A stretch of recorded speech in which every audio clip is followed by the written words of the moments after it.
המטה ללוחמה בטרור פרסם אזהרת מסע חמורה לישראלים לא לנסוע לסיני. למרבה הפליאה, יש עדיין ישראלים שמוכנים להמר על חייהם ולהתעלם מאזהרה חמורה זו. מאוד לא מרוצים מזה שיש 100-200 ישראלים כי הם ייפגעו, כפי שנפגעו בפעמים הקודמות. צופים ל7,000 טיילים ותיירים ישראלים שירדו מדי יום בראש השנה לחופי סיני. ואני שואל את עצמי ואת הפאנל שיושב לשמאלי ולימיני, מה, האנשים האלה הם מאמרים על חייהם, האנשים האלה הם לא מבינים, או שהם אומרים, האזהרות האלו אין בהן שום דבר מעבר למה שנקרא בז'רגון הצברי כסת"ח, והם יודעים יותר טוב, תמיד הישראלי יודע יותר טוב, אבל גם במקרה הזה הוא קיבל החלטה שהוא לא לוקח ברצינות, הוא לא מתייחס ברצינות לאזהרות, והוא לוקח על טפיו ונשותיו והוא יורד מצרים.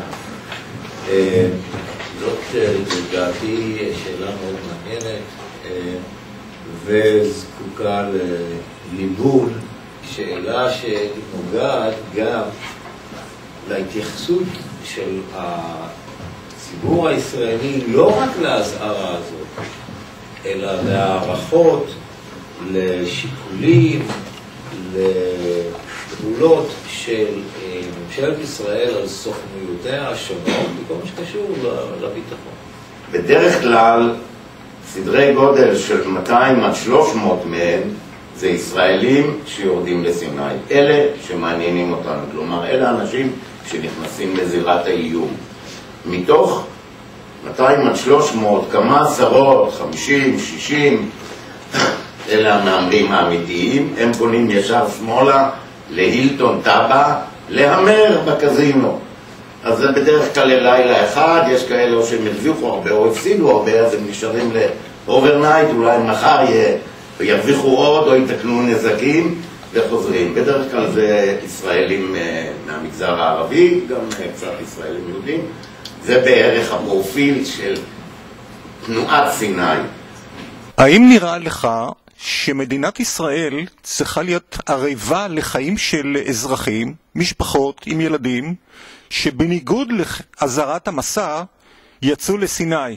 האם אנחנו חייבים אחר כך לשחרר 1,000, 2,000, 3,000 מחבלים עם דם על הידיים, בלי דם על הידיים? התשובה שלי והדעה שלי היא שלילית. לא.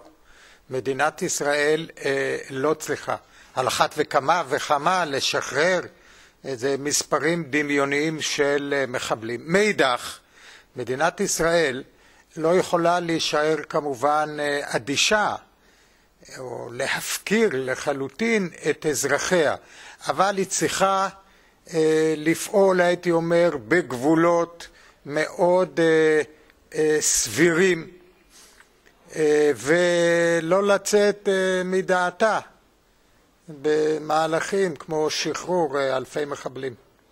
האם לדעתך יש היגיון להחתים ישראלי בצאתו מהגבול על טופס שבו הוא ידע שמדינת ישראל לא ערבה לחייו? אם האזהרת מסע היא בדרגת החומרה הגבוהה ביותר, אני לא הייתי רואה מניע שיעשו דבר כזה, מה עוד ומבחינה פרוצדורלית זה דבר מאוד פשוט, כמו שכל אזרח חותם לביטוח או לסוכנויות אחרות תפסים מהסוג הזה.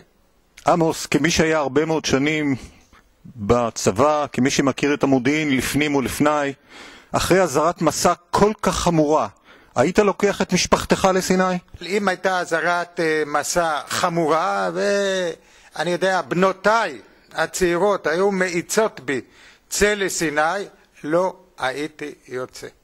נקודה. לסיכום, ישראלי יקר, אל תהמר. יש לנו ארץ נהדרת. הישמע להזהרת המטה ללוחמה בטרור. זכור, זו אזהרה רצינית.